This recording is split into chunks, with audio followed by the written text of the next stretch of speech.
ओम शांति। आज 4 जून 2023। आज अव्यक्त बाप दादा की मुरली के अनमोल मधुर महावाक्य हैं। रिवाइज कोर्स 31 दिसंबर 1994। अव्यक्त बाप दादा की मुरली का टाइटल है नए वर्ष को शुभ भावना गुण स्वरूप। शुभ भावना गुण स्वरूप वर्ष के रूप में मनाओ। आज नवयुग रचता बाप दादा। आज नवयुग रचता बाप दादा अपने नवयुग राज्य अधिकारी बच्चों को देख रहे हैं। नव वर्ष को देख अपना नवयुग याद आता है। नवयुग के आगे यह नव वर्ष कोई बड़ी बात नहीं। जिस नवयुग में हर वस्तु, हर व्यक्ति, प्रकृति सब नया है। नया वर्ष जब शुरू होता है तो पुरानी वस्तु व व्यक्ति के पुराने स्वभाव, संस्कार, चाल चलन कुछ नए होते हैं, कुछ पुराने होते हैं। लेकिन आपके नवयुग में पुराने का नाम निशान नहीं। व्यक्ति भी नया अर्थात सतो प्रधान है और प्रकृति भी सतो प्रधान अर्थात नई है। प्रकृति में भी आजकल जैसा पुरानापन नहीं होगा। तो नवयुग की मुबारक के साथ, नवयुग की मुबारक के साथ नव वर्ष की मुबारक हो।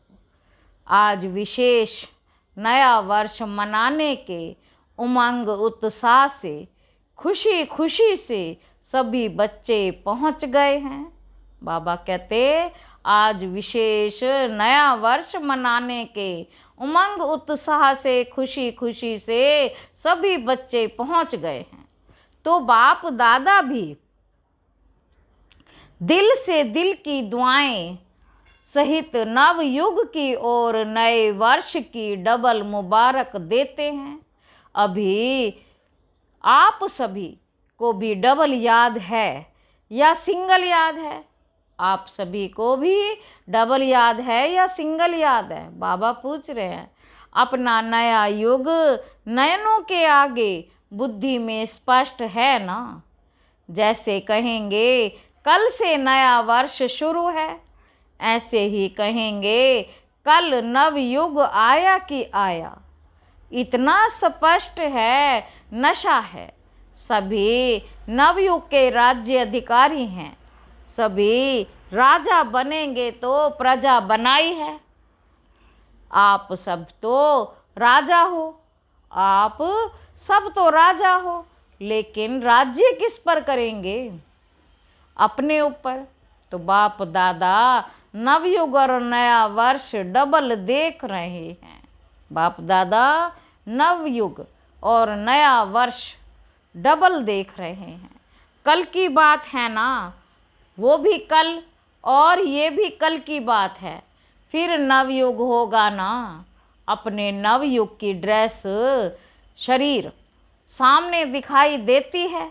बस पुरानी ड्रेस छोड़ेंगे और नई ड्रेस धारण करेंगे तो वो ड्रेस अच्छी, चमकीली, सुंदर है ना। अभी तो देखो हर व्यक्ति में कोई ना कोई नुक्स होगा।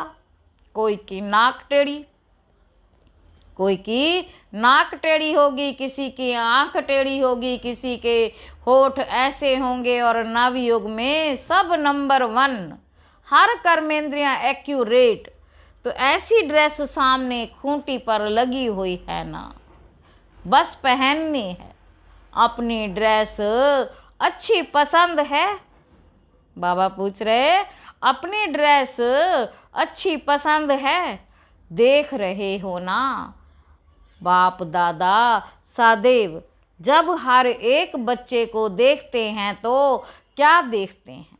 बाप दादा सदैव हर एक बच्चे को देखते हैं तो क्या देखते हैं? एक तो हर एक के मस्तक की चमकीली हुई मणि, हर एक के मस्तक की चमकती हुई मणि श्रेष्ठ आत्मा को देखते हैं और साथ साथ हर एक बच्चे के भाग्य की श्रेष्ठ लकीर को देखते हैं, भाग्य की श्रेष्ठ लकीर को देखते हैं। हर एक का भाग्य कितना श्रेष्ठ है, सभी का भाग्य श्रेष्ठ है ना, कि किसी का मध्यम है, किसी का मध्यम भी है, सभी नंबर 1 हैं, सेकंड, थर्ड और आने वाले हैं। अच्छा है, दुनिया वाले कहते हैं आपके मुख में गुलाब और बाप दादा कहते हैं आपके मुख में गुलाब जामुन। गुलाब जामुन सबको बहुत अच्छा लगता है, गुलाब जामुन सबको बहुत अच्छा लगता है ना। गुलाब जामुन या मिठाई खाने के लिए ही बाप दादा ने हर गुरुवार भोग का रखा है। भोग में खुद भी खाते हो और बाप दादा को भी स्वीकार कराते हो। घर में बनाए नहीं बनाए, लेकिन गुरुवार को तो मीठा मिलेगा ना। और जब कभी खुशी का उत्सव होता है तो मुख ही मीठा कराते हैं। मीठा मुख अर्थात मीठा मुखड़ा। मुख मीठा तो सब करते हैं, लेकिन आप सबका मुख भी मीठा है तो मुखड़ा भी मीठा या थोड़ा थोड़ा कड़वा है। अगर एक लकीर भी कड़वे की हो तो आज वर्ष को विदाई देने के साथ साथ इस थोड़े से कड़वेपन को भी विदाई दे दो। विदाई देना आता है कि पास में रखना अच्छा लगता है, या विदाई देकर फिर बुला लेंगे, फिर कहेंगे हम तो छोड़ना चाहते हैं लेकिन माया नहीं छोड़ती है। ऐसे तो नहीं कहेंगे कि हमने छोड़ दिया लेकिन माया आ गई। वहाँ जाकर फिर ऐसे पत्र लिखेंगे, विदाई तो सदा काल के लिए विदाई। विदाई देने का अर्थ ही है फिर आने नहीं देना, या कभी कभी आ जाए तो कोई हर्जा नहीं, क्योंकि पुराने संस्कार कईयों को बहुत अच्छे लगते हैं। आज कहेंगे कल से नहीं होगा और फिर परसों परवश हो जाएंगे, तो उसको विदाई नहीं कहेंगे ना। तो विदाई देना भी सीखो। वर्ष को विदाई देना तो कॉमन बात है, लेकिन आप सबको अंश वंश सहित माया को विदाई देना है। लेकिन आप सबको अंश वंश सहित माया को विदाई देना है। अंश मात्र भी नहीं रहे। कई बच्चे कहते हैं 75% तो फर्क पड़ गया है और भी पड़ जाएगा, लेकिन माया अंश से वंश बहुत जल्दी पैदा करती है। 25% अंश मात्र भी रहा तो 25 से 50 तक भी बहुत जल्दी पहुंच सकता है। इसलिए अंश सहित समाप्त करना है। तो नए वर्ष में क्या करेंगे? पुराने वर्ष को विदाई देने के साथ साथ माया के अंश को भी विदाई देना, और विदाई के साथ बधाई भी देते हो ना। कल सभी एक दो को मिलेंगे तो कहेंगे नए वर्ष की मुबारक हो, बधाई हो, तो विदाई दो। और विदाई के साथ साथ अपने को भी और दूसरों को भी सदा फरिश्ते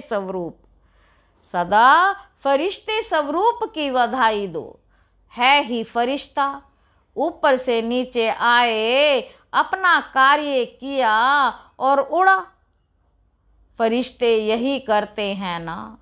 उड़ती कला की निशानी पंख दिखाए हैं, कोई आर्टिफिशियल पंख नहीं है। लेकिन ये फरिश्तों को जो पंख दिखाते हैं उसका अर्थ है फरिश्ता, अर्थात उड़ती कला वाले। तो फरिश्ते स्वरूप की बधाई स्वयं को भी दो और दूसरों को भी। सदा फरिश्ते स्वरूप के स्मृति में भी रहो और दूसरों को भी उसी स्वरूप में देखो। दूसरे को भी उसी स्वरूप से देखो। फलानी है, फलाना है नहीं, फरिश्ता है। ये फरिश्ता संदेश देने के निमित्त है। समझा? तो सभी को फरिश्ते स्वरूप की मुबारक दो।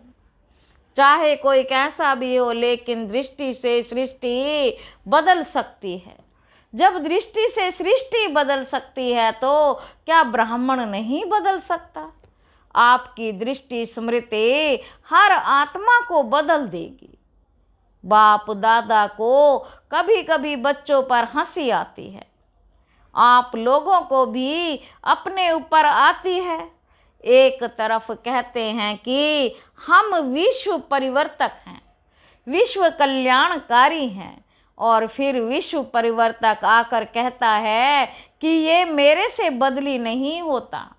अपने प्रति भी कभी रो रिहान कहते हैं, अपने प्रति भी कभी रो रिहान में कहते हैं, चाहते हैं ये नहीं करें, फिर भी कर लेते हैं।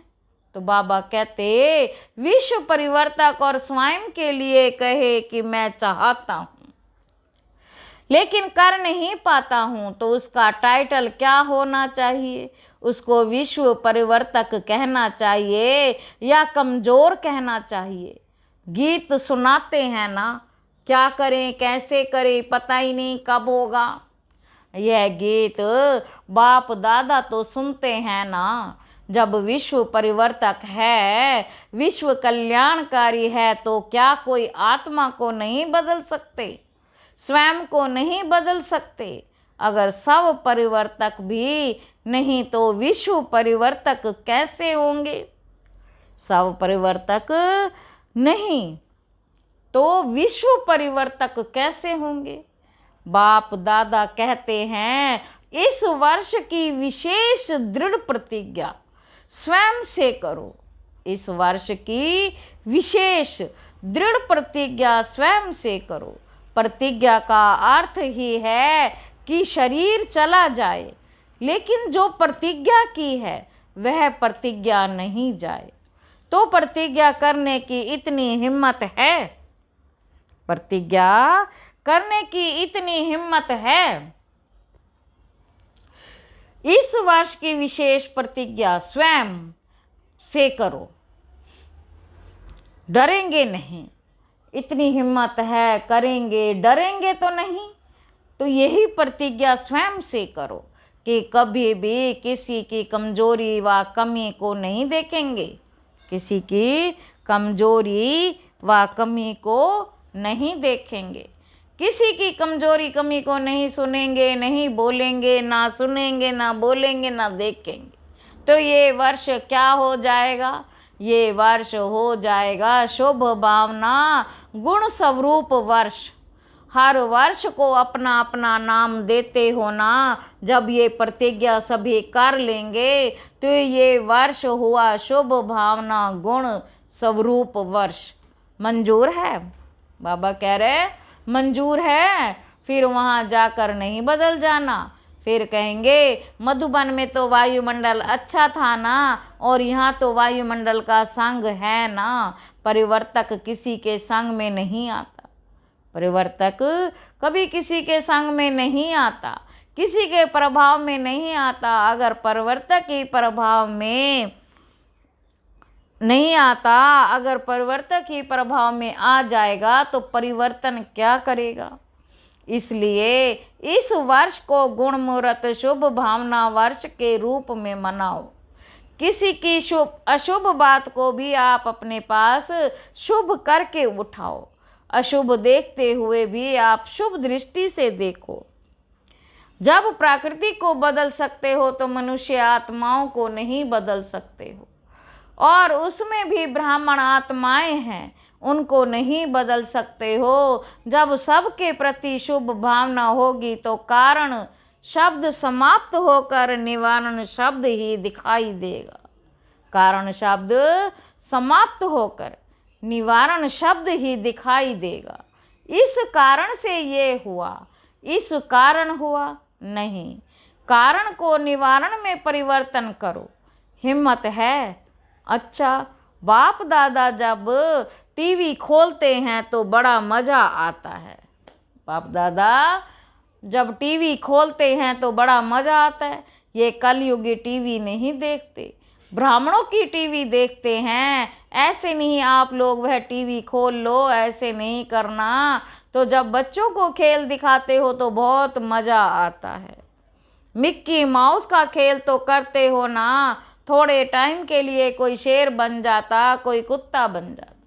जिस समय क्रोध करते हो उस समय क्या हो, जिस समय किसी से डिस्कस करते हो, उसके ऊपर वार करते जाते हो, सिद्ध करते जाते हो, तो उस समय क्या हो, मिक्की माउस ही बन जाते हो ना।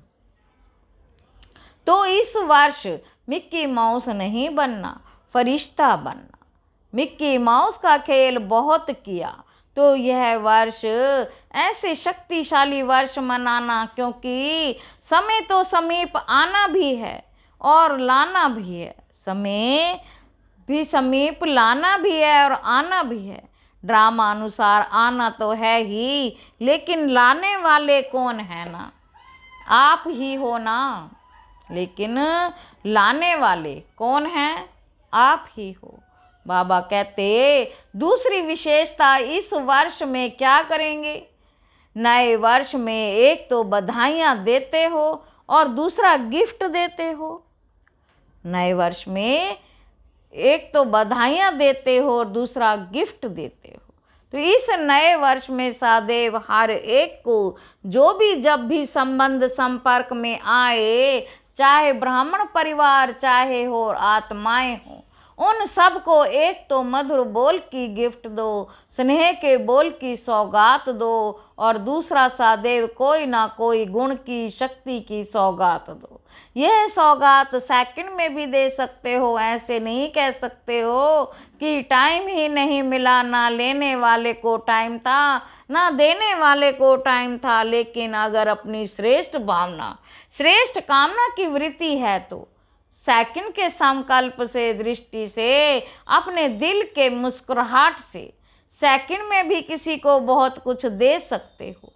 जो भी आवे उसको गिफ्ट देनी है, खाली हाथ नहीं जावे।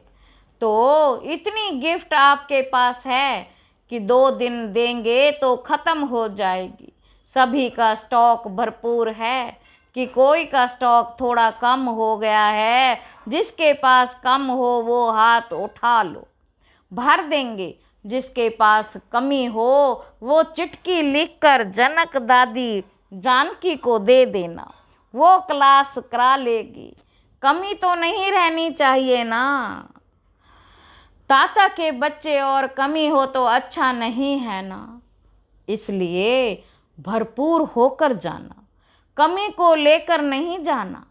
कमी को लेकर नहीं जाना, वर्ष के साथ कमियों को भी विदाई कर देना।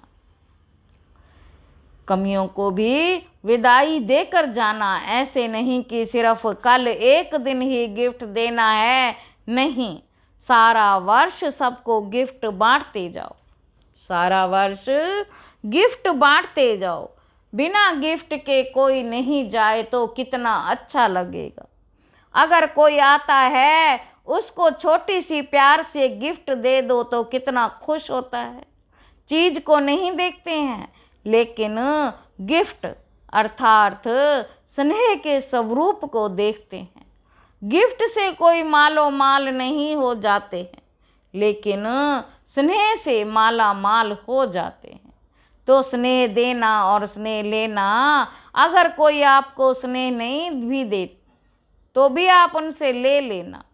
लेना आएगा कि शर्म करेंगे कैसे लें, इससे लेने में कोई हर्जा नहीं। वो आप पर क्रोध करे, आप स्नेह के रूप में ले लेना। आप विश्व परिवर्तक हो ना, तो विश्व परिवर्तक किसी के नेगेटिव को पॉजिटिव में नहीं बदल सकता।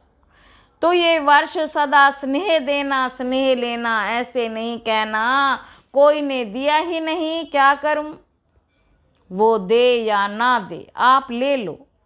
कुछ तो देगा ना, नेगेटिव दे या पॉजिटिव दे, कुछ तो देगा ना। लेकिन है विश्व परिवर्तक, आप नेगेटिव को पॉजिटिव में परिवर्तन कर लेना। समझा इस वर्ष क्या करना है। अच्छा, डबल विदेशी क्या करेंगे, गिफ्ट देंगे, दाता बन गए हो। वाह, दातापन की मुबारक हो। बाबा कहते दाता बन गए हो, वाह, दातापन की मुबारक हो। बाप दादा रोज बच्चों की एक बात देखते हैं, कौन सी? कि ये मैं और मेरा, मैं और मेरा। ये परेशान कर देता है, कभी मेरा आ जाता है, कभी मैं आ जाता है, तो बीच बीच में परेशान करता है। तो जब वर्ष परिवर्तन हो रहा है तो इस मैं और मेरे को भी परिवर्तन करो। शब्द भले मैं बोलो, लेकिन मैं कौन ओरिजिनल में? मैं किसी को कहते हैं, शरीर को या आत्मा को? शरीर को या आत्मा को? मैं आत्मा हूं, तो जब भी मैं शब्द यूज करते हो तो क्यों नहीं मैं शब्द का ओरिजिनल स्वरूप, ओरिजिनल अर्थ स्मृति में मैं रखते हो। और सारे दिन में कितनी बार मैं शब्द यूज करते हो? करना ही पड़ता है ना। मेरा भी कई बार यूज करते हो, मैं भी कई बार यूज करते हो। तो जितनी बार मैं शब्द यूज करते हो, उतनी बार अगर वास्तविक अर्थ से मैं स्मृति में लाओ तो मैं धोखा देगा या उड़ाएगा। तो जब भी मैं शब्द यूज करते हो तो उस समय यही सोचो, मैं आत्मा हूँ। क्योंकि मैं और मेरे शब्द के बिना रह नहीं सकते, नहीं रह सकते हो। बोलना ही पड़ता है, और आदत भी है, और आदत भी है। मैं मेरे के पक्के संस्कार हो गए हैं। तो जिस समय मैं शब्द यूज करते हो उस समय यह सोचो कि मैं कौन? मैं शरीर तो हूँ ही नहीं ना, मैं तो शरीर तो हूँ ही नहीं ना। बॉडी कॉन्शियसनेस तब आवे जब मैं शरीर हूँ। बॉडी कॉन्शियसनेस तब आवे जब मैं शरीर हूँ। शरीर तो मेरा कहते हो ना कि मैं शरीर कहते हो, कभी गलती से कहते हो कि मैं शरीर हूँ। गलती से भी नहीं कहेंगे ना कि मैं शरीर हूँ। तो मैं शब्द और ही स्मृति और समर्थी दिलाने वाला शब्द है, गिराने वाला नहीं। तो परिवर्तन करो, विश्व परिवर्तक पक्के हो ना। देखना कच्चे नहीं बनना। तो मैं शब्द को भी अर्थ से परिवर्तन करो। जब भी मैं शब्द बोलो तो उस स्वरूप में टिक जाओ। और जब मेरा शब्द यूज करते हो तो सबसे पहले मेरा कौन? सारे दिन में मेरा मेरा तो बहुत बनाते हो। मेरा स्वभाव, मेरा संस्कार, मेरी ये चीज़ें, मेरा परिवार, मेरा सेंटर, मेरा जिज्ञासु, मेरी सेवा, मेरी सेवा। इसने क्योंकि ये कहते हो ना, खेल तो करते हो ना। तो जब मेरा शब्द बोलते हो तो मेरा कहने से पहले ये याद करो कि मेरा कौन? पहले मेरा बाबा याद करो, फिर मेरा और याद करो। तो जहाँ बाप होगा वहाँ देह अभिमान व गिरावट नहीं आएगी। तो मैं और मेरा इन दोनों शब्दों को उस वृत्ति से, उस दृष्टि से, उस अर्थ से देखो और बोलो। मेरा शब्द मुख से निकले और पहले मेरा बाबा याद आए। मेरा शब्द मुख से निकले, मेरा शब्द मेरा बाबा याद आए। तो निरंतर योगी तो हो जाएंगे ना, क्योंकि हर घंटे में मेरा और मैं शब्द यूज करते हो। कारोबार में भी करना पड़ता है ना। जितनी बार ये रिपीट करो, मुख से बोलो व मन में सोचो मैं या मेरा, तो अर्थ का परिवर्तन करो। हद से बेहद में जाना है ना। जब बेहद सृष्टि की परिवर्तक आत्माएं हो तो हद में क्यों जाते हो? सिर्फ भारत परिवर्तक तो नहीं होना, या डबल विदेशी सिर्फ फॉरेन परिवर्तक तो नहीं होना। विश्व परिवर्तक हो। विश्व अर्थात बेहद विश्व परिवर्तक है, ये पक्का याद है ना। तो ऑटोमेटिकली निरंतर योगी सहज बन जाएंगे। निरंतर योगी सहज बन जाएंगे। मेहनत नहीं करनी पड़ेगी क्योंकि भाव और भावना बदल जाएगी। अच्छा, चारों ओर के नवयुग के राज्य अधिकारी श्रेष्ठ आत्माओं को सदा स्व परिवर्तन और विश्व परिवर्तन के निमित्त, विशेष आत्माओं को सदा पुरुषार्थ में नवीनता श्रेष्ठता लाने वाले सर्वस्नेही आत्माओं को सदा बाप का नाम प्रत्यक्ष करने वाले सपूत आत्माओं को सदा मेरा और मैं को अर्थात भाव और अर्थ में लाने वाले सहज योगी आत्माओं को बाप दादा का याद प्यार और नमस्ते। हम रूहानी बच्चों की रूहानी बाप दादा को नमस्ते बाबा, नमस्ते, शुक्रिया बाबा, शुक्रिया। आज की अव्यक्त मुरली का वरदान है, आगे पीछे सोच समझ कर हर कार्य करने वाले ज्ञानी तू आत्मा त्रिकालदर्शी भव। जो बच्चे त्रिकालदर्शी अर्थात तीनों कालों का ज्ञान बुद्धि में रख आगे पीछे सोच समझ कर कर्म करते हैं, उन्हें हर कर्म में सफलता मिलती है। ऐसे नहीं बहुत बिजी था इसलिए जो काम सामने आया वह करना शुरू कर दिया।